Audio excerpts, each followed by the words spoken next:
Les Trois Mousquetaires, partie 18. Chapitre 52. Première journée de captivité.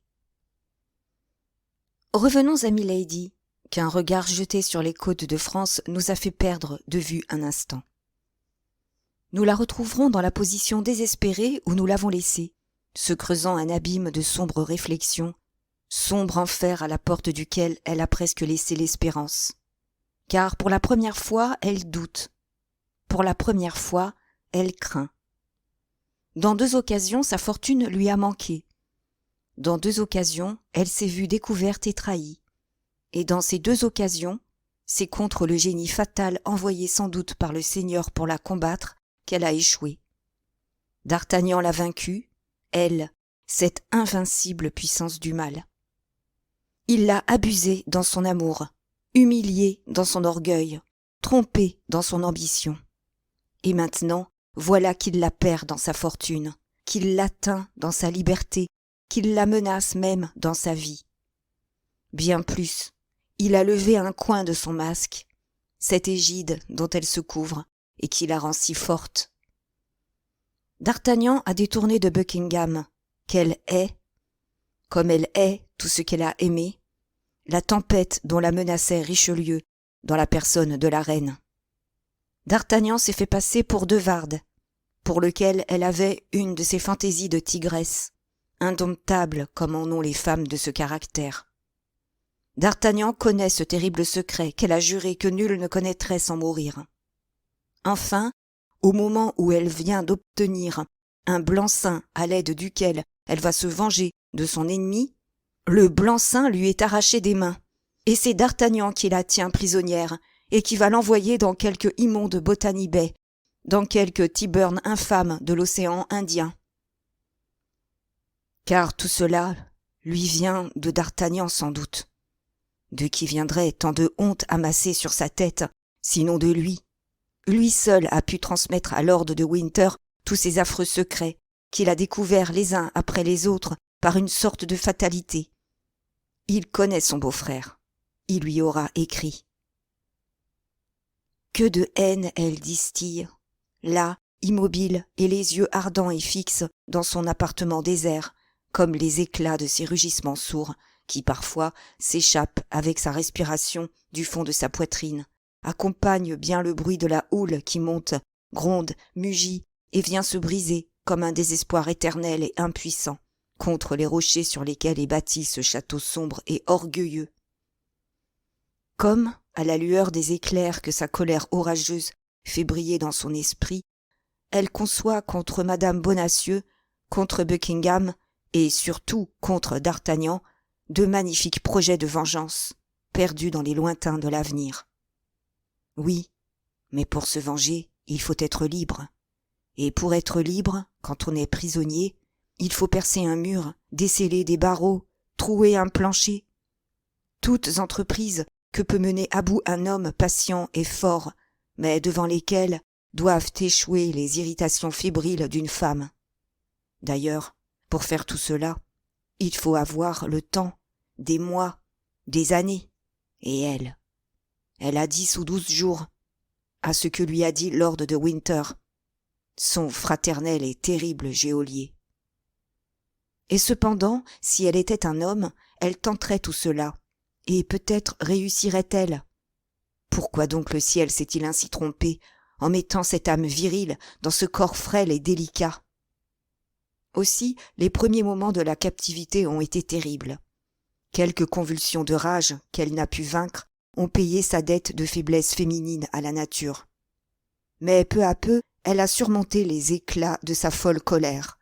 Les frémissements nerveux qui ont agité son corps ont disparu, et maintenant, elle s'est repliée sur elle-même, comme un serpent fatigué qui se repose. « Allons, allons.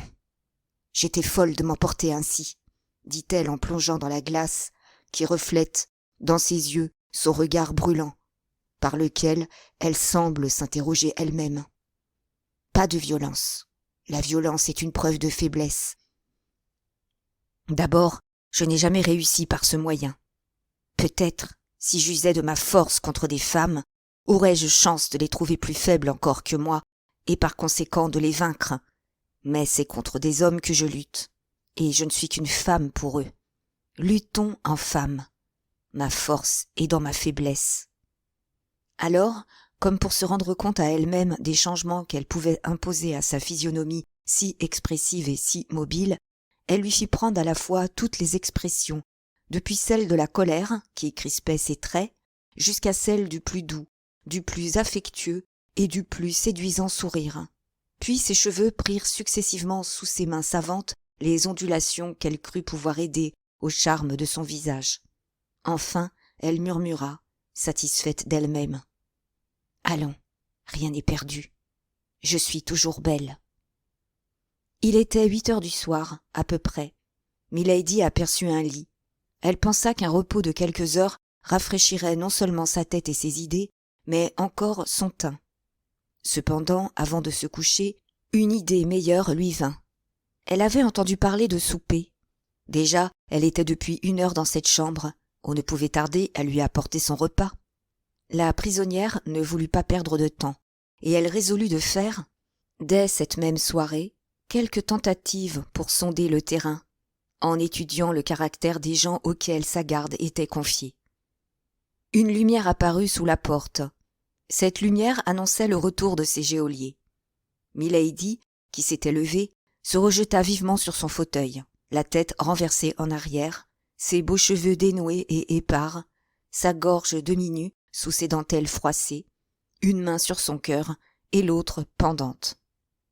On ouvrit les verrous, la porte grinça sur ses gonds, des pas retentirent dans la chambre et s'approchèrent. « Posez-la cette table », dit une voix que la prisonnière reconnut pour celle de Felton. L'ordre fut exécuté. « Vous apporterez des flambeaux et ferez relever la sentinelle », continua Felton. Ce double ordre, que donna aux mêmes individus le jeune lieutenant, prouva à Milady que ses serviteurs étaient les mêmes hommes que ses gardiens, c'est-à-dire des soldats. Les ordres de Felton étaient, au reste, exécutés avec une silencieuse rapidité qui donnait une bonne idée de l'état florissant dans lequel il maintenait la discipline. Enfin, Felton, qui n'avait pas encore regardé Milady, se retourna vers elle. « Ah !» dit-il, « elle dort, c'est bien. À son réveil, elle soupera. » Et il fit quelques pas pour sortir.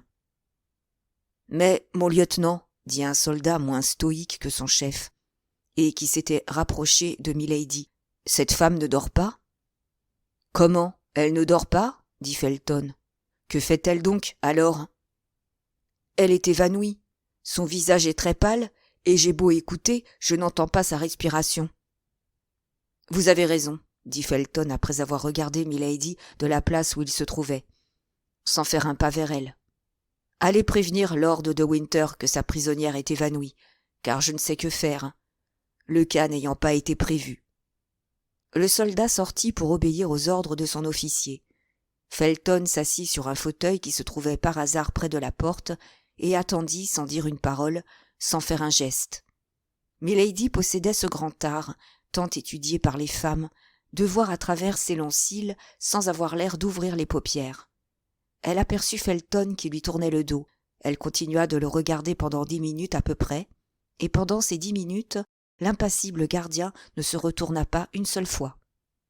Elle songea alors que Lord de Winter allait venir et rendre, par sa présence, une nouvelle force à son geôlier.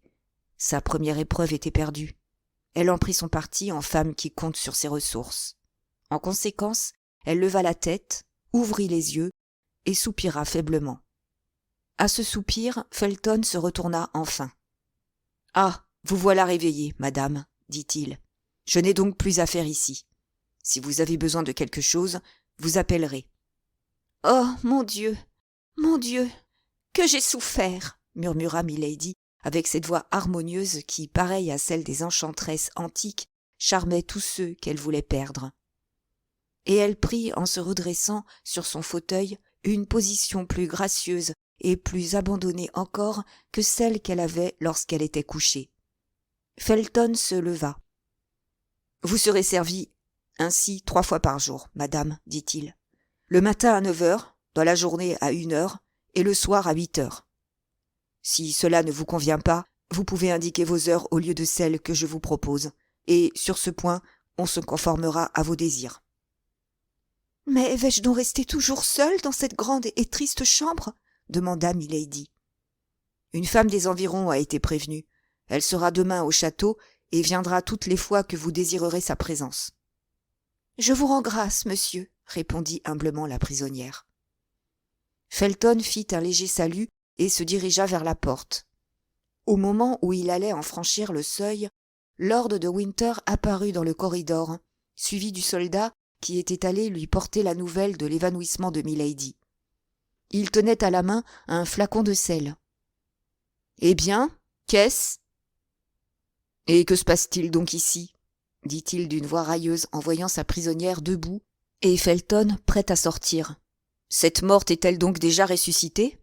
Pardieu, Felton, mon enfant, tu n'as donc pas vu qu'on te prenait pour un novice et qu'on te jouait le premier acte d'une comédie dont nous aurons sans doute le plaisir de suivre tous les développements ? » « Je l'ai bien pensé, milord, » dit Felton. « Mais, enfin, comme la prisonnière est femme, après tout, j'ai voulu avoir les égards que tout homme bien né doit à une femme, sinon pour elle, du moins pour lui-même. » Milady frissonna par tout son corps. Ces paroles de Felton passaient comme une glace par toutes ses veines. « Ainsi, reprit de Winter en riant, ces beaux cheveux savamment étalés, cette peau blanche et ce langoureux regard ne t'ont pas encore séduit, cœur de pierre ? » ?»« Non, milord, » répondit l'impassible jeune homme, « et croyez-moi bien, il faut plus que des manèges et des coquetteries de femmes pour me corrompre. En ce cas, mon brave lieutenant, laissons Milady chercher autre chose, et allons souper. Ah, sois tranquille, elle a l'imagination féconde et le second acte de la comédie ne tardera pas à suivre le premier. » Et, à ces mots, Lord de Winter passa son bras sous celui de Felton et l'emmena en riant. « Oh, je trouverai bien ce qu'il te faut, » murmura Milady entre ses dents. « Sois tranquille, pauvre moine manqué, pauvre soldat converti, qui t'est taillé ton uniforme dans un froc. »« À propos, » reprit de Winter en s'arrêtant sur le seuil de la porte, « il ne faut pas, Milady, que cet échec vous ôte l'appétit. Tâtez de ce poulet et de ces poissons que je n'ai pas fait empoisonner, sur l'honneur.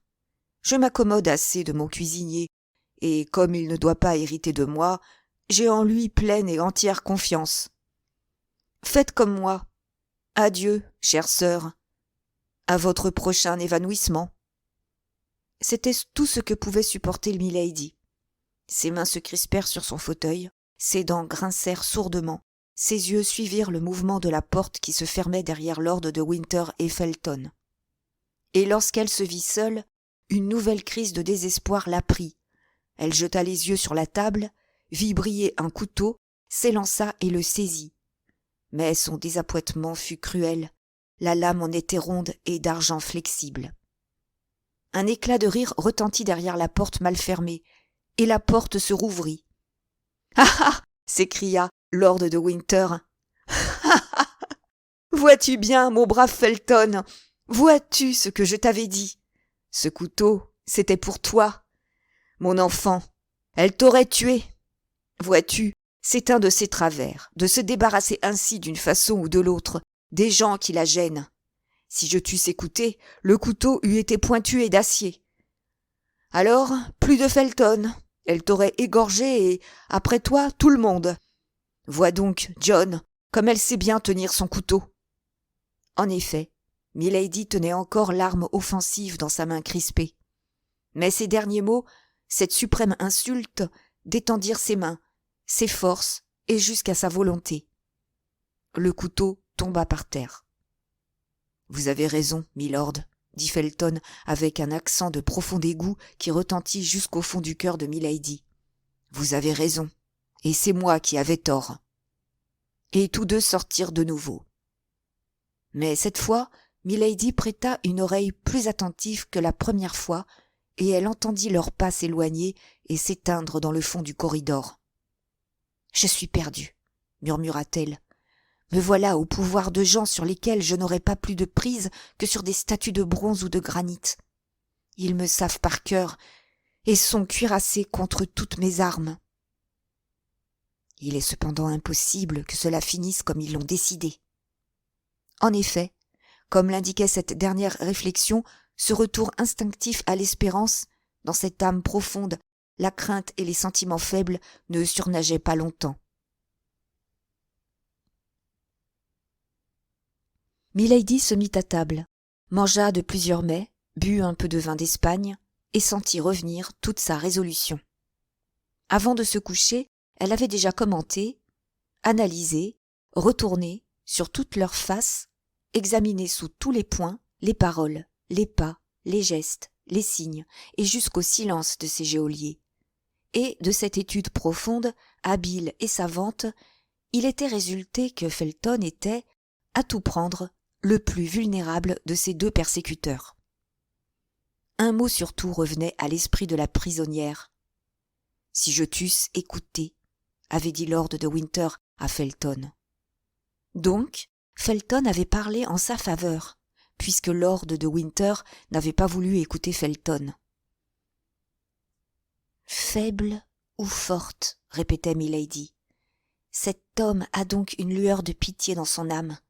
De cette lueur, je ferai un incendie qui le dévorera. Quant à l'autre, il me connaît, il me craint et sait ce qu'il a à attendre de moi si jamais je m'échappe de ses mains. Il est donc inutile de rien tenter sur lui. Mais Felton, c'est autre chose. C'est un jeune homme naïf, pur et qui semble vertueux. Celui-là, il y a moyen de le perdre. » Et Milady se coucha et s'endormit, le sourire sur les lèvres. Quelqu'un qui l'eût vue dormant eût dit une jeune fille rêvant à la couronne de fleurs qu'elle devait mettre sur son front à la prochaine fête. Chapitre 53. Deuxième journée de captivité. Milady rêvait qu'elle tenait enfin d'Artagnan, qu'elle assistait à son supplice, et c'était la vue de son sang odieux coulant sous la hache du bourreau qui dessinait ce charmant sourire sur les lèvres. Elle dormait comme dort un prisonnier bercé par sa première espérance. Le lendemain, lorsqu'on entra dans sa chambre, elle était encore au lit. Felton était dans le corridor. Il amenait la femme dont il avait parlé la veille et qui venait d'arriver. Cette femme entra et s'approcha du lit de Milady en lui offrant ses services. Milady était habituellement pâle. Son teint pouvait donc tromper une personne qui la voyait pour la première fois. « J'ai la fièvre, dit-elle. Je n'ai pas dormi un seul instant pendant toute cette longue nuit. Je souffre horriblement. Serez-vous plus humaine qu'on ne l'a été hier avec moi ? Tout ce que je demande, au reste, c'est la permission de rester couchée. »« Voulez-vous qu'on appelle un médecin ?» dit la femme. Felton écoutait ce dialogue sans dire une parole. Milady réfléchissait que plus on l'entourerait de monde, plus elle aurait de monde à apitoyer, et plus la surveillance de lord de Winter redoublerait. D'ailleurs, le médecin pourrait déclarer que la maladie était feinte, et Milady, après avoir perdu la première partie, ne voulait pas perdre la seconde. « Allez chercher un médecin, dit-elle. À quoi bon ? Ces messieurs ont déclaré hier que mon bal était une comédie. Il en serait sans doute de même aujourd'hui.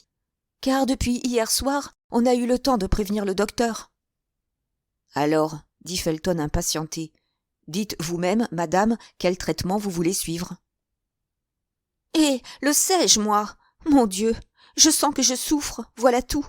Que l'on me donne ce que l'on voudra, peu m'importe. »« Allez chercher lord de Winter, dit Felton, fatigué de ces plaintes éternelles. »« Oh non, non !» s'écria Milady. « Non, monsieur, ne l'appelez pas. Je vous en conjure, je suis bien. Je n'ai besoin de rien. Ne l'appelez pas. » Elle mit une véhémence si prodigieuse, une éloquence si entraînante dans cette exclamation que Felton, entraîné, fit quelques pas dans la chambre. « Il est ému, » pensa Milady. « Cependant, madame, dit Felton, si vous souffrez réellement, on enverra chercher un médecin, et si vous nous trompez, eh bien, ce sera tant pis pour vous, mais du moins, de notre côté, nous n'aurons rien à nous reprocher. » Milady ne répondit point, mais renversant sa belle tête sur son oreiller, elle fondit en larmes et éclata en sanglots. Felton la regarda un instant avec son impassibilité ordinaire. Puis, Voyant que la crise menaçait de se prolonger, il sortit. La femme le suivit. Lord de Winter ne parut pas. « Je crois que je commence à voir clair, » murmura milady avec une joie sauvage, en s'ensevelissant sous les draps pour cacher à tous ceux qui pourraient les pieds cet élan de satisfaction intérieure. 2 heures s'écoulèrent. « Maintenant, il est temps que la maladie cesse, » dit-elle. « Levons-nous et obtenons quelque succès dès aujourd'hui. Je n'ai que 10 jours, et ce soir, il y en aura 2 d'écoulés. » En entrant, le matin, dans la chambre de milady, on lui avait apporté son déjeuner. Or, elle avait pensé qu'on ne tarderait pas à venir enlever la table, et qu'en ce moment, elle reverrait Felton. Milady ne se trompait pas. Felton reparut et, sans faire attention si milady avait ou non touché au repas, fit un signe pour qu'on emportât hors de la chambre la table que l'on apportait ordinairement toute servie. Felton resta le dernier. Il tenait un livre à la main. Milady, couchée dans un fauteuil près de la cheminée, belle, pâle et résignée, ressemblait à une vierge sainte attendant le martyre. Felton s'approcha d'elle et dit « Lord de Winter, qui est catholique comme vous, madame, a pensé que la privation des rites et des cérémonies de votre religion peut vous être pénible. Il consent donc à ce que vous lisiez chaque jour l'ordinaire de votre messe, et voici un livre qui en contient le rituel. » À l'air dont Felton déposa ce livre sur la petite table près de laquelle était milady, au ton dont il prononça ces 2 mots, « votre messe », au sourire dédaigneux dont il les accompagna, milady leva la tête et regarda plus attentivement l'officier. Alors, à cette coiffure sévère, à ce costume d'une simplicité exagérée, à ce front poli comme le marbre, mais dur et impénétrable comme lui, elle reconnut un de ces sombres puritains qu'elle avait rencontrés si souvent, tant à la cour du roi Jacques qu'à celle du roi de France, où, malgré le souvenir de la Saint-Barthélemy, il venait parfois chercher un refuge. Elle eut donc une de ces inspirations subites, comme les gens de génie seuls en reçoivent dans les grandes crises, dans les moments suprêmes qui doivent décider de leur fortune ou de leur vie.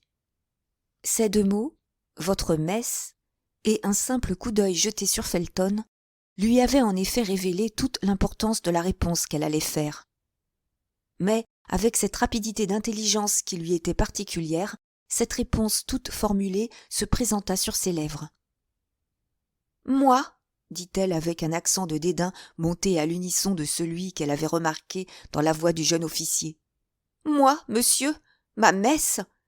Lord de Winter, le catholique corrompu, sait bien que je ne suis pas de sa religion, et c'est un piège qu'il veut me tendre. »« Et de quelle religion êtes-vous donc, madame ?» demanda Felton avec un étonnement que, malgré son empire sur lui-même, il ne put cacher entièrement. « Je le dirai !» s'écria milady avec une exaltation feinte, « le jour où j'aurai assez souffert pour ma foi. » Le regard de Felton découvrit à milady toute l'étendue de l'espace qu'elle venait de s'ouvrir par cette seule parole. Cependant, le jeune officier demeura muet et immobile, son regard seul avait parlé. « Je suis aux mains de mes ennemis, » continua-t-elle, avec ce ton d'enthousiasme qu'elle savait familier aux puritains. « Eh bien, que mon Dieu me sauve, ou que je périsse pour mon Dieu. Voilà la réponse que je vous prie de faire à Lord de Winter.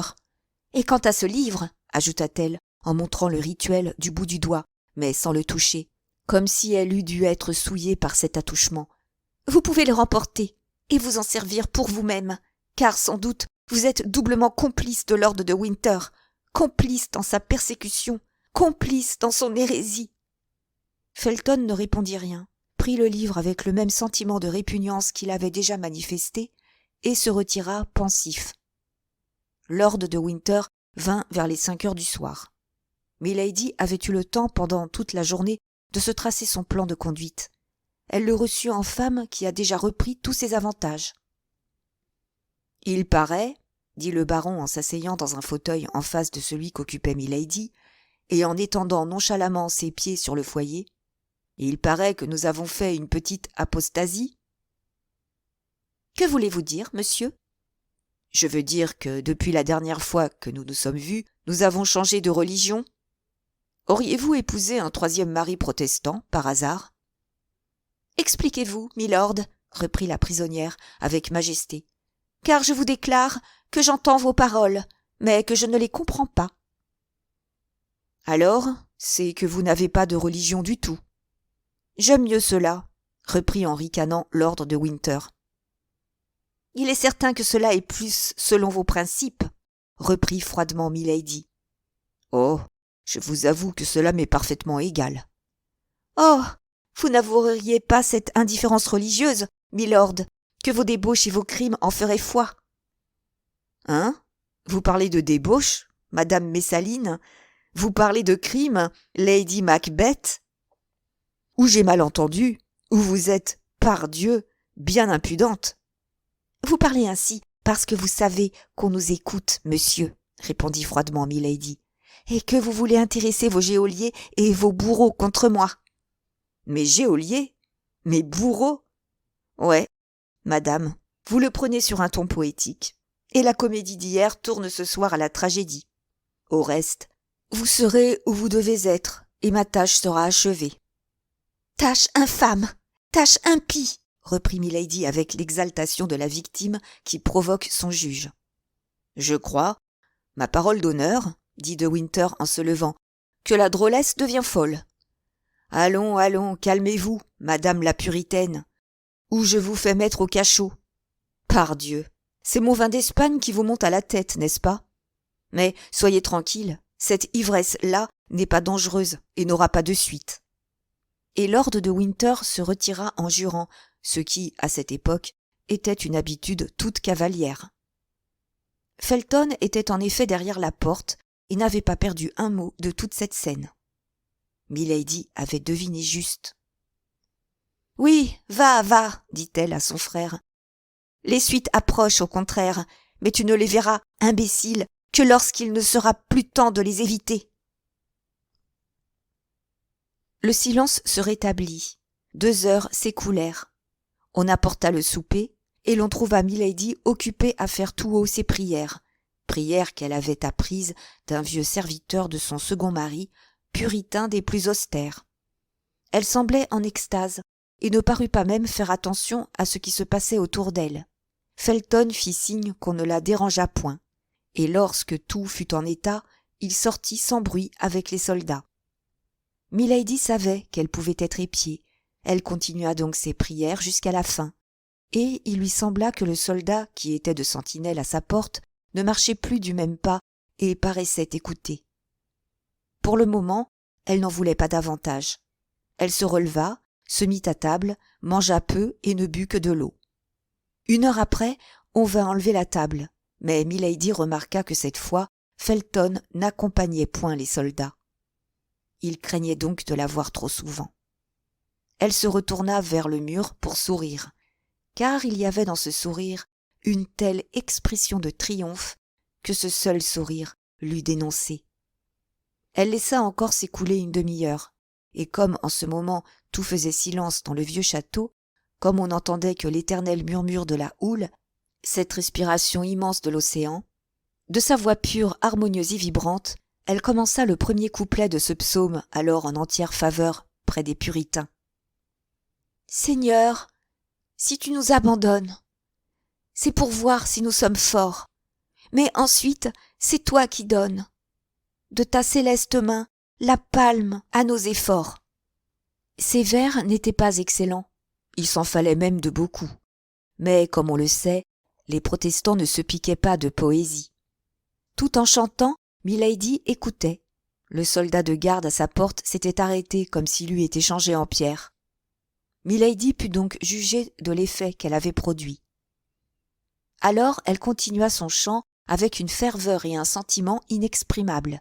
Il lui sembla que les sons se répandaient au loin sous les voûtes et allaient comme un charme magique adoucir le cœur de ses geôliers.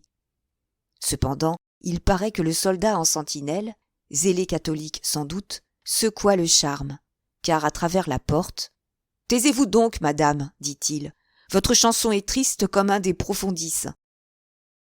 Et si, Outre l'agrément d'être en garnison ici, il faut encore y entendre de pareilles choses, ce sera à n'y point tenir. » Silence, dit alors une voix grave que Milady reconnut pour celle de Felton. De quoi vous mêlez-vous, drôle? Vous a-t-on ordonné d'empêcher cette femme de chanter? Non. On vous a dit de la garder, de tirer sur elle si elle essayait de fuir. Gardez-la. Si elle fuit, tuez-la. Mais ne changez rien à la consigne.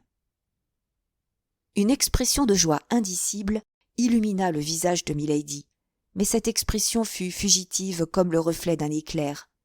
Et, sans paraître avoir entendu le dialogue dont elle n'avait pas perdu un mot, elle reprit en donnant à sa voix tout le charme, toute l'étendue et toute la séduction que le démon y avait mis. « Pour tant de pleurs et de misère, pour mon exil et pour mes fers, j'ai ma jeunesse, ma prière, et Dieu qui comptera les maux que j'ai soufferts. » Cette voix, d'une étendue inouïe et d'une passion sublime, donnait à la poésie rude et inculte de ces psaumes une magie et une expression que les puritains les plus exaltés trouvaient rarement dans les chants de leurs frères et qu'ils étaient forcés d'orner de toutes les ressources de leur imagination. Felton crut entendre chanter l'ange qui consolait les 3 Hébreux dans la fournaise. Milady continua. « Mais le jour de la délivrance viendra pour nous, Dieu juste et fort, et s'il trompe notre espérance, il nous reste toujours le martyre et la mort. » Ce couplet, dans lequel la terrible enchanteresse s'efforça de mettre toute son âme, acheva de porter le désordre dans le cœur du jeune officier. Il ouvrit brusquement la porte, et Milady le vit apparaître, pâle comme toujours, mais les yeux ardents et presque égarés. « Pourquoi chantez-vous ainsi ?» dit-il, et avec une pareille voix. « Pardon, monsieur, » dit Milady avec douceur. « J'oubliais que mes chants ne sont pas de mise dans cette maison. Je vous ai sans doute offensé dans vos croyances, mais c'était sans le vouloir, je vous jure. Pardonnez-moi donc une faute qui est peut-être grande, mais qui certainement est involontaire. » Milady était si belle dans ce moment, l'extase religieuse dans laquelle elle semblait plongée donnait une telle expression à sa physionomie, que Felton, ébloui, crut voir l'ange que tout à l'heure il croyait seulement entendre. « Oui, oui, répondit-il, oui. Vous troublez, vous agitez les gens qui habitent ce château. » Et le pauvre insensé ne s'apercevait pas lui-même de l'incohérence de ses discours, tandis que Milady plongeait son œil de lynx au plus profond de son cœur. « Je me tairai, » dit Milady en baissant les yeux avec toute la douceur qu'elle put donner à sa voix, avec toute la résignation qu'elle put imprimer à son maintien. « Non, non, madame, » dit Felton, « seulement chantez moins haut, la nuit surtout. » Et à ces mots, Felton, sentant qu'il ne pourrait conserver longtemps sa sévérité à l'égard de la prisonnière, s'élança hors de son appartement. « Vous avez bien fait, lieutenant, » dit le soldat. « Ces chants bouleversent l'âme. Cependant, on finit par s'y accoutumer. Sa voix est si belle. » Chapitre 54. 3e journée de captivité. Felton était venu, mais il y avait encore un pas à faire. Il fallait le retenir, ou plutôt il fallait qu'il restât tout seul, et Milady ne voyait encore qu'obscurément le moyen qui devait le conduire à ce résultat. Il fallait plus encore. Il fallait le faire parler, afin de lui parler aussi, car, Milady le savait bien, sa plus grande séduction était dans sa voix, qui parcourait si habilement toute la gamme des tons depuis la parole humaine jusqu'au langage céleste. Et cependant, malgré toute cette séduction, Milady pouvait échouer, car Felton était prévenu, et cela contre le moindre hasard. Dès lors, elle surveilla toutes ses actions, toutes ses paroles, jusqu'au plus simple regard de ses yeux, jusqu'à son geste, jusqu'à sa respiration, qu'on pouvait interpréter comme un soupir. Enfin, elle étudia, tout comme fait un habile comédien à qui l'on vient de donner un rôle nouveau dans un emploi qu'il n'a pas l'habitude de tenir. Vis-à-vis de lord de Winter, sa conduite était plus facile. Aussi avait-elle été arrêtée dès la veille. rester muette et digne en sa présence, de temps en temps l'irriter par un dédain affecté, par un mot méprisant, le pousser à des menaces et à des violences qui faisaient un contraste avec sa résignation à elle. Tel était son projet. Felton verrait, peut-être ne dirait-il rien, mais il verrait. Le matin, Felton vint comme d'habitude, mais Milady le laissa présider à tous les apprêts du déjeuner sans lui adresser la parole. Aussi, au moment où il allait se retirer, eut-elle une lueur d'espoir, car elle crut que c'était lui qui allait parler. Mais ses lèvres remuèrent sans qu'aucun son sortît de sa bouche, et, faisant un effort sur lui-même, il referma dans son cœur les paroles qui allaient s'échapper de ses lèvres, et sortit. Vers midi, Lord de Winter entra. Il faisait une assez belle journée d'hiver, et un rayon de ce pâle soleil d'Angleterre qui est éclair, mais qui n'échauffe pas, passait à travers les barreaux de la prison. Milady regardait par la fenêtre et fit semblant de ne pas entendre la porte qui s'ouvrait. « Ah ah !» dit Lord de Winter. « Après avoir fait de la comédie, après avoir fait de la tragédie, voilà que nous faisons de la mélancolie. » La prisonnière ne répondit pas. « Oui, oui, » continua Lord de Winter, « je comprends. Vous voudriez bien être en liberté sur ce rivage. Vous voudriez bien, sur un bon navire, fendre les flots de cette mer verte comme de l'émeraude. Vous voudriez bien, soit sur terre, soit sur l'océan, me dresser une de ces bonnes petites embuscades, comme vous savez si bien les combiner. Patience, patience. Dans 4 jours, le rivage vous sera permis, la mer vous sera ouverte, plus ouverte que vous ne le voudrez, car dans 4 jours, l'Angleterre sera débarrassée de vous. » Milady joignit les mains et levant ses beaux yeux vers le ciel. « Seigneur, Seigneur, dit-elle, avec une angélique suavité de geste et d'intonation. Pardonnez à cet homme, comme je lui pardonne moi-même. » « Oui, prie, maudite, s'écria le baron. Ta prière est d'autant plus généreuse que tu es, je te le jure, au pouvoir d'un homme qui ne pardonnera pas. Et il sortit. Au moment où il sortait, un regard perçant glissa par la porte entrebâillée, et elle aperçut Felton qui se rangeait rapidement pour n'être pas vu d'elle. Alors elle se jeta à genoux et se mit à prier. « Mon Dieu, dit-elle, vous savez pour quelle sainte cause je souffre. Donnez-moi donc la force de souffrir. » La porte s'ouvrit doucement. La belle suppliante fit semblant de n'avoir pas entendu, et d'une voix pleine de larmes, elle continua. « Dieu vengeur, Dieu de bonté, laisserez-vous s'accomplir les affreux projets de cet homme ?» Alors seulement, elle finit d'entendre le bruit des pas de Felton et, se relevant rapide comme la pensée, elle rougit comme si elle eût été honteuse d'avoir été surprise à genoux. « Je n'aime point à déranger ceux qui prient, madame, » dit gravement Felton. « Ne vous dérangez donc pas pour moi, je vous en conjure. »« Comment savez-vous que je priais, monsieur ?» dit Milady d'une voix suffoquée par les sanglots. « Vous vous trompiez, monsieur, je ne priais pas. »« Pensez-vous donc, madame, » répondit Felton de sa même voix grave, quoiqu'avec un accent plus doux, que je me crois le droit d'empêcher une créature de se prosterner devant son Créateur ? À Dieu ne plaise. D'ailleurs, le repentir sied bien au coupable. Quelque crime qu'il ait commis, un coupable m'est sacré aux pieds de Dieu. « Coupable, moi ?» dit Milady, avec un sourire qui eût désarmé l'ange du jugement dernier. « Coupable, mon Dieu ! Tu sais si je le suis. Dites que je suis condamnée, monsieur, à la bonne heure. Mais vous le savez, Dieu qui aime les martyrs permet que l'on condamne quelquefois les innocents. » « Fussiez-vous condamné, fussiez-vous martyr, » répondit Felton. « Raison de plus pour prier, et moi-même, je vous aiderai de mes prières. »« Oh, vous êtes injuste, vous !» s'écria Milady, en se précipitant à ses pieds. « Tenez, je n'y puis tenir plus longtemps, car je crains de manquer de force au moment où il me faudra soutenir la lutte et confesser ma foi. Écoutez donc la supplication d'une femme au désespoir. On vous abuse, monsieur, mais il n'est pas question de cela. Je ne vous demande qu'une grâce, et, si vous me l'accordez, je vous bénirai dans ce monde et dans l'autre. »« Parlez au maître, madame, dit Felton. Je ne suis heureusement chargé, moi, ni de pardonner, ni de punir. Et c'est à plus haut que moi que Dieu a remis cette responsabilité. À vous, non, à vous seul. Écoutez-moi, plutôt que de contribuer à ma perte, plutôt que de contribuer à mon ignominie. Si vous avez mérité cette honte, madame, si vous avez encouru cette ignominie, il faut la subir en l'offrant à Dieu. Que dites-vous? Oh, vous ne me comprenez pas. Quand je parle d'ignominie, vous croyez que je parle d'un châtiment quelconque, de la prison ou de la mort? Plût au ciel.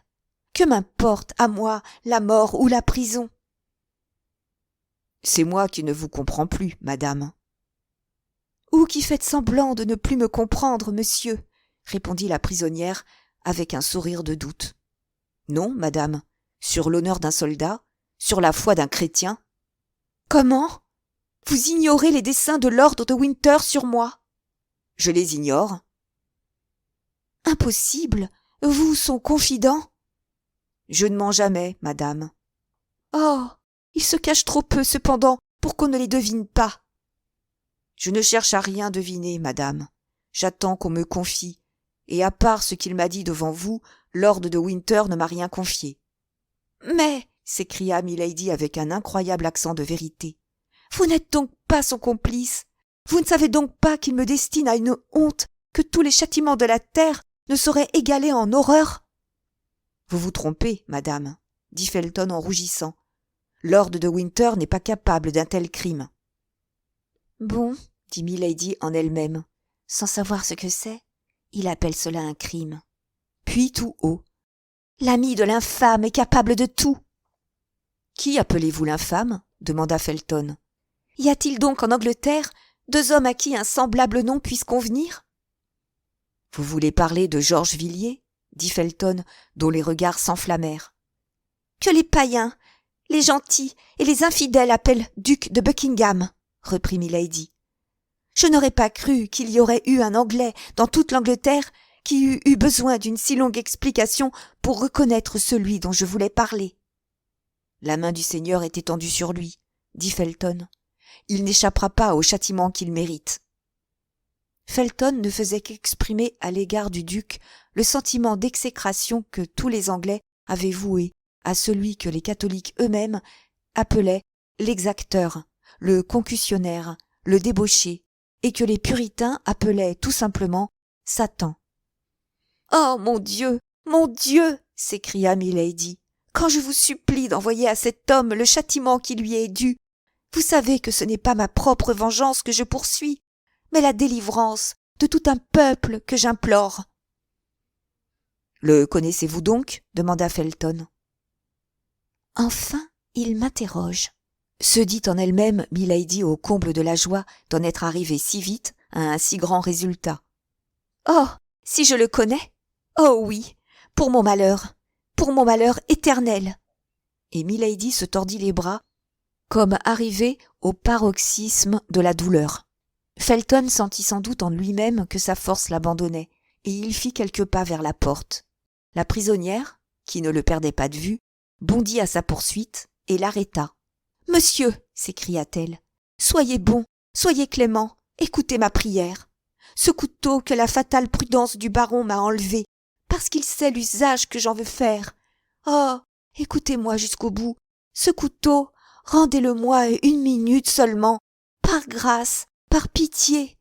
J'embrasse vos genoux, voyez, vous fermerez la porte. Ce n'est pas à vous que j'en veux. Dieu, vous en vouloir, à vous, le seul être juste, bon et compatissant que j'ai rencontré.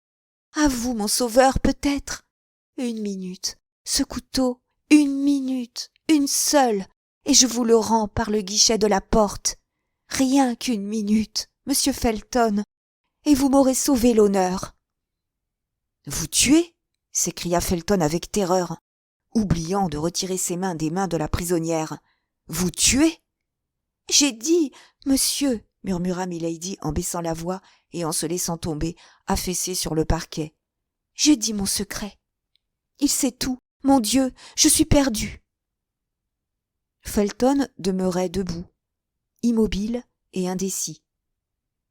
Il doute encore, pensa milady. Je n'ai pas été assez vraie. On entendit marcher dans le corridor. Milady reconnut le pas de lord de Winter.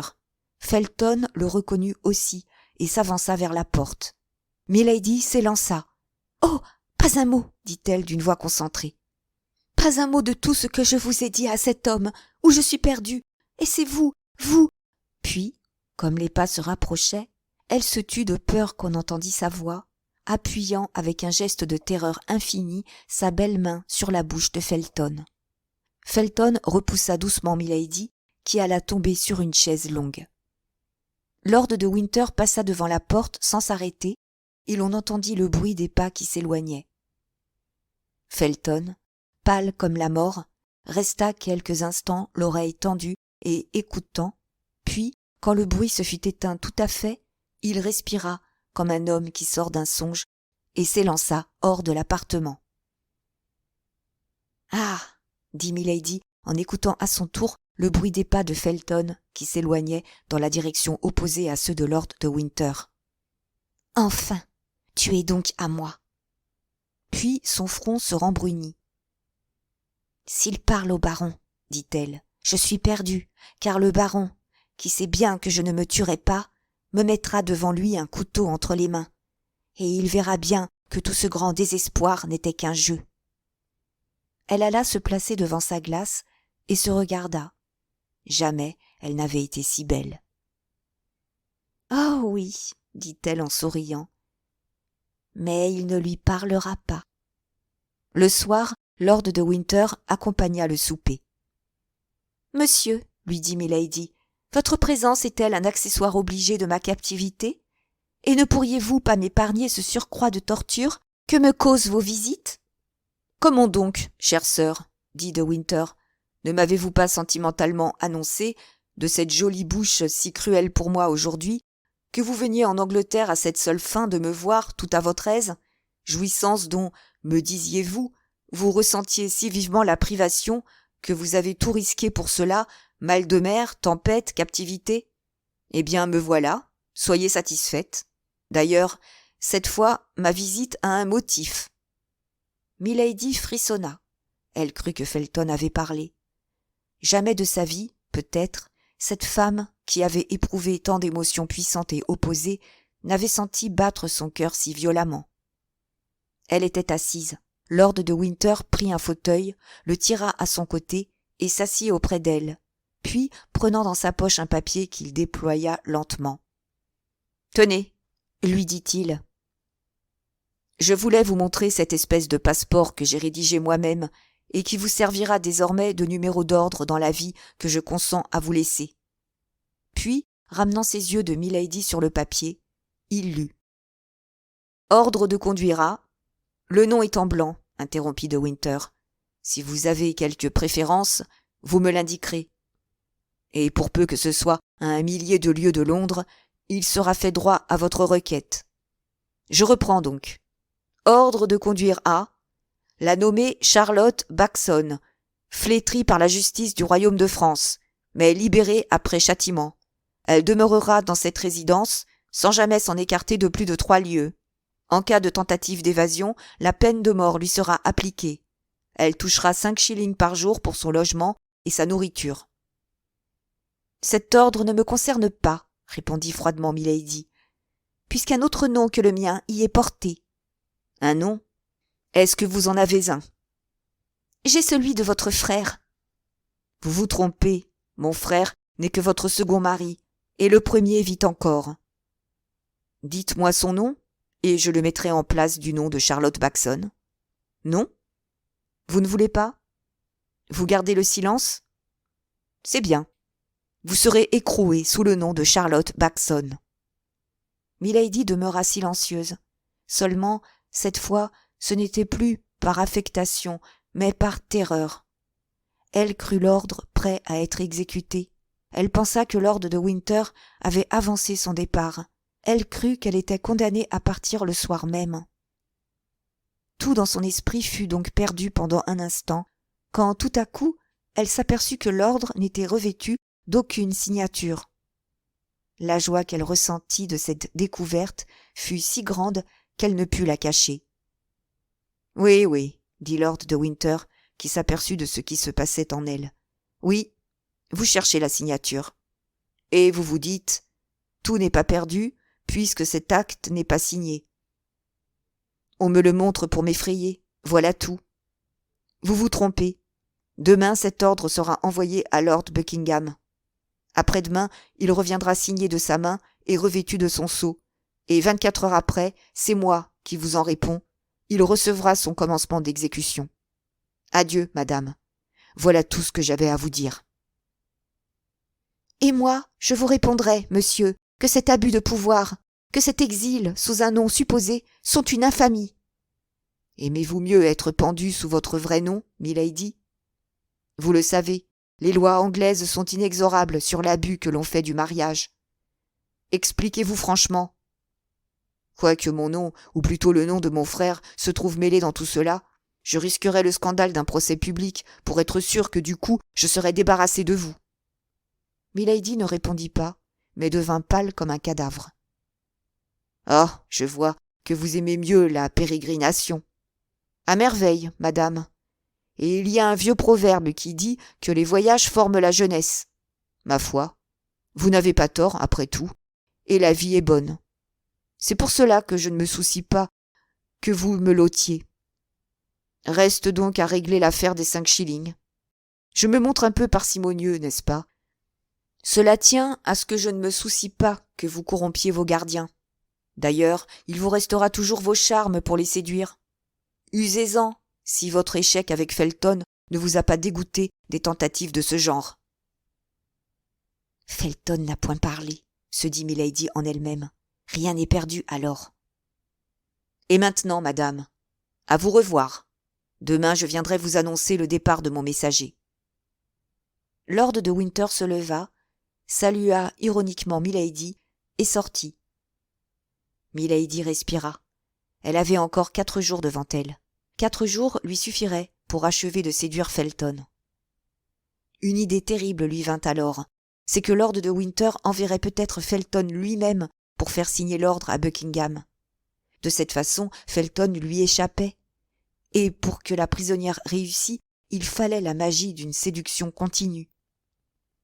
Cependant, comme nous l'avons dit, une chose la rassurait. Felton n'avait pas parlé. Elle ne voulut point paraître émue par les menaces de Lord de Winter. Elle se mit à table et mangea. Puis, comme elle avait fait la veille, elle se mit à genoux et répéta tout haut ses prières. Comme la veille, le soldat cessa de marcher et s'arrêta pour l'écouter. Bientôt, elle entendit des pas plus légers que ceux de la sentinelle qui venaient du fond du corridor et qui s'arrêtaient devant sa porte. « C'est lui, dit-elle. » Et elle commença le même chant religieux qui, la veille, avait si violemment exalté Felton. Mais, quoique sa voix douce, pleine et sonore, eût vibré plus harmonieuse et plus déchirante que jamais, la porte resta close. Il parut bien à Milady, dans un des regards furtifs qu'elle lançait sur le petit guichet, apercevoir à travers le grillage serré les yeux ardents du jeune homme, mais, que ce fût une réalité ou une vision, cette fois il eut sur lui-même la puissance de ne pas entrer. Seulement, quelques instants après qu'elle eut fini son chant religieux, Milady crut entendre un profond soupir. Puis les mêmes pas qu'elle avait entendus s'approcher s'éloignèrent lentement et comme à regret. Chapitre 55. 4e journée de captivité. Le lendemain, lorsque Felton entra chez Milady, il la trouva debout, montée sur un fauteuil, tenant entre ses mains une corde tissée à l'aide de quelques mouchoirs de batiste déchirés en lanières tressées les unes avec les autres et attachées bout à bout. Au bruit que fit Felton en ouvrant la porte, Milady sauta légèrement à bas de son fauteuil et essaya de cacher derrière elle cette corde improvisée qu'elle tenait à la main. Le jeune homme était plus pâle encore que d'habitude, et ses yeux rougis par l'insomnie indiquaient qu'il avait passé une nuit fiévreuse. Cependant, son front était armé d'une sérénité plus austère que jamais. Il s'avança lentement vers Milady, qui s'était assise, et prenant un bout de la tresse meurtrière que, par mégarde ou à dessein peut-être, elle avait laissé passer, Qu'est-ce que cela, madame? Demanda-t-il froidement. Cela, rien, dit Milady en souriant avec cette expression douloureuse qu'elle savait si bien donner à son sourire. L'ennui est l'ennemi mortel des prisonniers. Je m'ennuyais et je me suis amusée à tresser cette corde. Felton porta les yeux vers le point du mur de l'appartement devant lequel il avait trouvé Milady, debout sur le fauteuil où elle était assise maintenant, et au-dessus de sa tête, il aperçut un crampon doré, scellé dans le mur, et qui servait à accrocher soit des hardes, soit des armes. Il tressaillit, et la prisonnière vit ce tressaillement, car, quoiqu'elle eût les yeux baissés, rien ne lui échappait. « Et que faisiez-vous, debout sur ce fauteuil ?» demanda-t-il. « Que vous importe ?» répondit Milady. « Mais, reprit Felton, je désire le savoir. »« Ne m'interrogez pas, » dit la prisonnière. « Vous savez bien qu'à nous autres, véritables chrétiens, il nous est défendu de mentir. »« Eh bien, dit Felton, je vais vous le dire, ce que vous faisiez, ou plutôt ce que vous alliez faire. Vous alliez achever l'œuvre fatale que vous nourrissez dans votre esprit. Songez-y, madame, si notre Dieu défend le mensonge, il défend bien plus sévèrement encore le suicide. Quand Dieu voit une de ses créatures persécutée injustement, placée entre le suicide et le déshonneur, croyez-moi, monsieur, répondit Milady d'un ton de profonde conviction, Dieu lui pardonne le suicide, car alors le suicide, c'est le martyre. Vous en dites trop ou trop peu. Parlez, madame, au nom du ciel, expliquez-vous. Que je vous raconte mes malheurs, pour que vous les traitiez de fables, que je vous dise mes projets, pour que vous alliez les dénoncer à mon persécuteur? Non, monsieur. D'ailleurs, que vous importe la vie ou la mort d'une malheureuse condamnée? Vous ne répondez que de mon corps, n'est-ce pas? Et pourvu que vous représentiez un cadavre, qu'il soit reconnu pour le mien, on ne vous en demandera pas davantage, et peut-être même aurez-vous double récompense. Moi, madame, moi, s'écria Felton, supposez que j'accepterai jamais le prix de votre vie? Oh, vous ne pensez pas ce que vous dites. Laissez-moi faire, Felton, laissez-moi faire, dit Milady en s'exaltant. Tout soldat doit être ambitieux, n'est-ce pas? Vous êtes lieutenant. Eh bien, vous suivrez mon convoi avec le grade de capitaine. Mais que vous ai-je donc fait, dit Felton ébranlé, pour que vous me chargiez d'une pareille responsabilité devant les hommes et devant Dieu? Dans quelques jours vous allez être loin d'ici, madame. Votre vie ne sera plus sous ma garde. Et, ajouta-t-il avec un soupir, alors vous en ferez ce que vous voudrez. Ainsi, s'écria Milady, comme si elle ne pouvait résister à une sainte indignation. Vous, un homme pieux, vous que l'on appelle un juste, vous ne demandez qu'une chose, c'est de n'être point inculpé, inquiété pour ma mort. Je dois veiller sur votre vie, madame, et j'y veillerai. Mais comprenez-vous la mission que vous remplissez? Cruelle déjà, si j'étais coupable. Quel nom lui donnerez-vous? Quel nom le Seigneur lui donnera-t-il si je suis innocente? Je suis soldat, madame, et j'accomplis les ordres que j'ai reçus. Croyez-vous qu'au jour du jugement dernier, Dieu séparera les bourreaux aveugles des juges iniques? Vous ne voulez pas que je tue mon corps, et vous vous faites l'agent de celui qui veut tuer mon âme. Mais je vous le répète, reprit Felton ébranlé, aucun danger ne vous menace, et je réponds de l'ordre de Winter comme de moi-même. Insensé, s'écria Milady, pauvre insensé, qui ose répondre d'un autre homme quand les plus sages, quand les plus grands selon Dieu, hésitent à répondre d'eux-mêmes, et qui se range du parti le plus fort et le plus heureux pour accabler la plus faible et la plus malheureuse. Impossible, madame, impossible, murmura Felton, qui sentait au fond du cœur la justesse de cet argument. Prisonnière, vous ne recouvrerez pas par moi la liberté. Vivante, vous ne perdrez pas par moi la vie. Oui, s'écria Milady, mais je perdrai ce qui m'est bien plus cher que la vie. Je perdrai l'honneur, Felton. Et c'est vous, vous que je ferai responsable devant Dieu et devant les hommes de ma honte et de mon infamie. Cette fois, Felton, tout impassible qu'il était, ou qu'il faisait semblant d'être, ne put résister à l'influence secrète qui s'était déjà emparée de lui. Voir cette femme si belle, blanche comme la plus candide vision, la voir tour à tour éplorée et menaçante, subir à la fois l'ascendant de la douleur et de la beauté, c'était trop pour un visionnaire, c'était trop pour un cerveau miné par les rêves ardents de la foi extatique, c'était trop pour un cœur corrodé à la fois par l'amour du ciel qui brûle, par la haine des hommes qui dévorent. Milady vit le trouble. Elle sentait par intuition la flamme des passions opposées qui brûlait avec le sang dans les veines du jeune fanatique.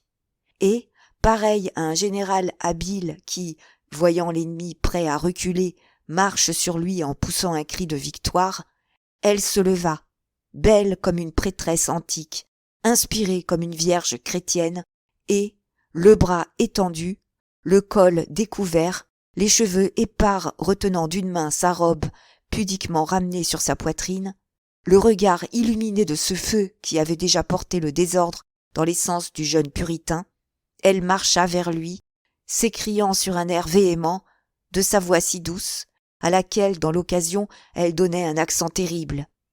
« Livre à Baal sa victime, jette au lion le martyr, Dieu te fera repentir. Je crie à lui de l'abîme. » Felton s'arrêta sous cette étrange apostrophe, et comme pétrifié. « Qui êtes-vous ? Qui êtes-vous ? s'écria-t-il en joignant les mains. Êtes-vous une envoyée de Dieu ? Êtes-vous un ministre des enfers ? Êtes-vous ange ou démon ? Vous appelez-vous Eloa ou Astarté ? Ne m'as-tu pas reconnu, Felton ? Je ne suis ni un ange, ni un démon. Je suis une fille de la terre. Je suis une sœur de ta croyance. Voilà tout. Oui, oui, dit Felton. Je doutais encore, mais maintenant, je crois. Tu crois, et cependant, tu es le complice de cet enfant de Bélial qu'on appelle Lord de Winter.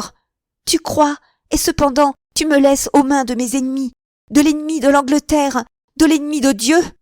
Tu crois, et cependant tu me livres à celui qui remplit et souille le monde de ses hérésies et de ses débauches, à cet infâme Sardanapale que les aveugles nomment le duc de Buckingham et que les croyants appellent l'Antéchrist. Moi ? Vous livrez à Buckingham ? Moi ? Que dites-vous là ? Ils ont des yeux, s'écria Milady, et ils ne verront pas. Ils ont des oreilles, et ils n'entendront point. Oui, oui, dit Felton, en passant ses mains sur son front couvert de sueur, comme pour en arracher son dernier doute. Oui, je reconnais la voix qui me parle dans mes rêves. Oui, je reconnais les traits de l'ange qui m'apparaît chaque nuit, criant à mon âme qui ne peut dormir. Frappe, sauve l'Angleterre, sauve-toi, car tu mourras sans avoir désarmé Dieu. Parlez, parlez, s'écria Felton. Je puis vous comprendre à présent. Un éclair de joie terrible, mais rapide comme la pensée, jaillit des yeux de Milady. Si fugitive qu'eût été cette lueur homicide, Felton la vit et tressaillit comme si cette lueur eût éclairé les abîmes du cœur de cette femme. Felton se rappela tout à coup les avertissements de Lord de Winter, les séductions de Milady, ses premières tentatives lors de son arrivée. Il recula d'un pas et baissa la tête, mais sans cesser de la regarder, comme si, fasciné par cette étrange créature, ses yeux ne pouvaient se détacher de ses yeux. Milady n'était point femme à se méprendre au sens de cette hésitation. Sous ses émotions apparentes, son sang-froid glacé ne l'abandonnait point. Avant que Felton lui eût répondu et qu'elle fût forcée de reprendre cette conversation si difficile à soutenir sur le même accent d'exaltation, elle laissa retomber ses mains et, comme si la faiblesse de la femme reprenait le dessus sur l'enthousiasme de l'inspiré, « Mais non, dit-elle, ce n'est pas à moi d'être la Judith qui délivrera Béthulie de cette Holoferme. Le glaive de l'Éternel est trop lourd pour mon bras. Laissez-moi donc fuir le déshonneur par la mort, laissez-moi me réfugier dans le martyre. Je ne vous demande ni la liberté, comme ferait une coupable, ni la vengeance, comme ferait une païenne. Laissez-moi mourir, voilà tout. Je vous supplie, Je vous implore à genoux. Laissez-moi mourir, et mon dernier soupir sera une bénédiction pour mon sauveur. » À cette voix douce et suppliante, à ce regard timide et abattu, Felton se rapprocha. Peu à peu, l'enchanteresse avait revêtu cette parure magique qu'elle reprenait et quittait à volonté, c'est-à-dire la beauté, la douceur, les larmes, et surtout l'irrésistible attrait de la volupté mystique, la plus dévorante des voluptés. « Hélas, dit Felton, je ne puis qu'une chose, vous plaindre si vous me prouvez que vous êtes une victime. Mais Lord de Winter a de cruels griefs contre vous. Vous êtes chrétienne, vous êtes ma sœur en religion. Je me sens entraîné vers vous, moi qui n'ai aimé que mon bienfaiteur, moi qui n'ai trouvé dans la vie que des traîtres et des impies.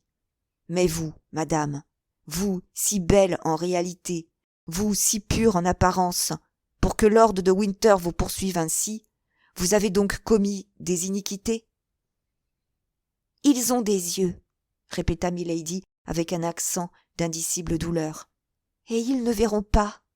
Ils ont des oreilles, et ils n'entendront pas. » « Mais alors, s'écria le jeune officier, parlez, parlez donc !»« Vous confiez ma honte, » s'écria milady avec le rouge de la pudeur au visage, car souvent le crime de l'un est la honte de l'autre. Vous confiez ma honte, à vous, homme, moi, femme. Oh, continua-t-elle en ramenant pudiquement sa main sur ses beaux yeux. Oh, jamais, jamais je ne pourrais. À moi, à un frère, s'écria Felton. Milady le regarda longtemps avec une expression que le jeune officier prit pour du doute, et qui cependant n'était que de l'observation et surtout la volonté de fasciner. Felton, à son tour, suppliant, joignit les mains. « Eh bien, dit milady, je me fie à mon frère. J'oserais. » En ce moment, on entendit le pas de Lord de Winter, mais cette fois le terrible beau-frère de milady ne se contenta point, comme il avait fait la veille, de passer devant la porte et de s'éloigner. Il s'arrêta, échangea 2 mots avec la sentinelle, puis la porte s'ouvrit et il parut. Pendant ces 2 mots échangés, Felton s'était reculé vivement, et lorsque Lord de Winter entra, il était à quelques pas de la prisonnière. Le baron entra lentement et porta son regard scrutateur de la prisonnière au jeune officier. « Voilà bien longtemps, John, dit-il, que vous êtes ici. Cette femme vous a-t-elle raconté ses crimes ? Alors je comprends la durée de l'entretien. » Felton tressaillit, et milady sentit qu'elle était perdue si elle ne venait au secours du puritain décontenancé. « Ah, vous craignez que votre prisonnière ne vous échappe, dit-elle. Eh bien, demandez à votre digne geôlier quelle grâce, à l'instant même, je sollicitais de lui. »« Vous demandiez une grâce ?» dit le baron, soupçonneux. « Oui, milord, » reprit le jeune homme confus. « De quelle grâce, voyons ?» demanda Lord de Winter. « Un couteau qu'elle me rendra par le guichet, 1 minute après l'avoir reçu, » répondit Felton. « Il y a donc quelqu'un de caché ici que cette gracieuse personne veuille égorger ?» reprit Lord de Winter de sa voix railleuse et méprisante. « Il y a moi, » répondit milady. « Je vous ai donné le choix entre l'Amérique et Tyburn, » reprit Lord de Winter. « Choisissez Tyburn, milady. La corde est, croyez-moi, encore plus sûre que le couteau. » Felton pâlit et fit un pas en avant, en songeant qu'au moment où il était entré, milady tenait une corde. « Vous avez raison, » dit celle-ci, « et j'y avais déjà pensé. » Puis elle ajouta d'une voix sourde, « J'y penserai encore. » Felton sentit courir un frisson jusque dans la moelle de ses os. Probablement Lord de Winter aperçut ce mouvement. « Méfie-toi, John, dit-il. John, mon ami, je me suis reposé sur toi, prends garde. Je t'ai prévenu. D'ailleurs, aie bon courage, mon enfant, Dans 3 jours, nous serons délivrés de cette créature, et où je l'envoie, elle ne nuira plus à personne. » « Vous l'entendez » s'écria milady avec éclat, de façon que le baron crut qu'elle s'adressait au ciel et que Felton comprit que c'était à lui. Felton baissa la tête et rêva. Le baron prit l'officier par le bras en tournant la tête sur son épaule afin de ne pas perdre milady de vue jusqu'à ce qu'il fût sorti. « Allons, allons, » dit la prisonnière lorsque la porte se fut refermée. « Je ne suis pas encore si avancée que je le croyais.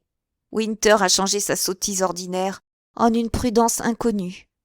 Ce que c'est que le désir de la vengeance, et comme ce désir forme l'homme. Quant à Felton, il hésite. Ah, ce n'est pas un homme comme ce d'Artagnan maudit. Un puritain n'adore que les vierges, et il les adore en joignant les mains. Un mousquetaire aime les femmes, et il les aime en joignant les bras. » Cependant, milady attendit avec impatience, car elle se doutait bien que la journée ne se passerait pas sans qu'elle revît Felton. Enfin, 1 heure après la scène que nous venons de raconter, elle entendit que l'on parlait bas à la porte. Puis, bientôt, la porte s'ouvrit, et elle reconnut Felton. Le jeune homme s'avança rapidement dans la chambre en laissant la porte ouverte derrière lui et en faisant signe à milady de se taire. Il avait le visage bouleversé. « Que me voulez-vous » dit-elle.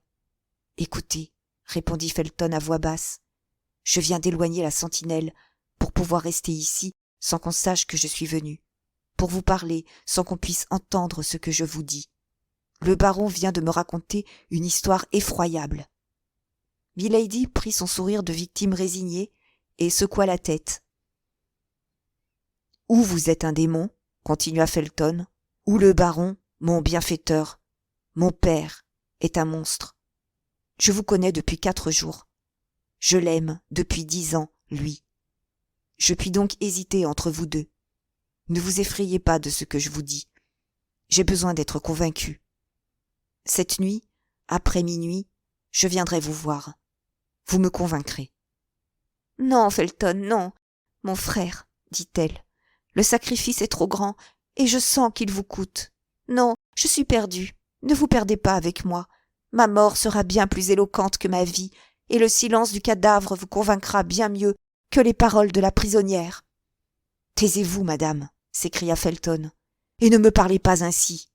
Je suis venu pour que vous me promettiez sur l'honneur, pour que vous me juriez sur ce que vous avez de plus sacré, que vous n'attenterez pas à votre vie. »« Je ne veux pas promettre, » dit milady, « car personne plus que moi n'a le respect du serment, et, si je promettais, il me faudrait tenir. »« Eh bien, dit Felton, engagez-vous seulement jusqu'au moment où vous m'aurez revu. Si, lorsque vous m'aurez revu, vous persistez encore, eh bien alors, vous serez libre, et moi-même, je vous donnerai l'arme que vous m'avez demandée. »« Eh bien, dit milady, pour vous, j'attendrai. »« Jurez-le. »« Je le jure par notre Dieu. Êtes-vous content ? » ?»« Bien, dit Felton. À cette nuit. » Et il s'élança hors de l'appartement, referma la porte et attendit en dehors, la demi-pique du soldat à la main, comme s'il eût monté la garde à sa place. Le soldat revenu, Felton lui rendit son arme. Alors, à travers le guichet dont elle s'était rapprochée, milady vit le jeune homme se signer avec une ferveur délirante et s'en aller par le corridor avec un transport de joie. Quant à elle, elle revint à sa place, un sourire de sauvage mépris sur les lèvres, et elle répéta en blasphémant ce nom terrible de Dieu, par lequel elle avait juré sans jamais avoir appris à le connaître. « Mon Dieu, dit-elle, fanatique insensé, mon Dieu, c'est moi, et celui qui m'aidera à me venger. »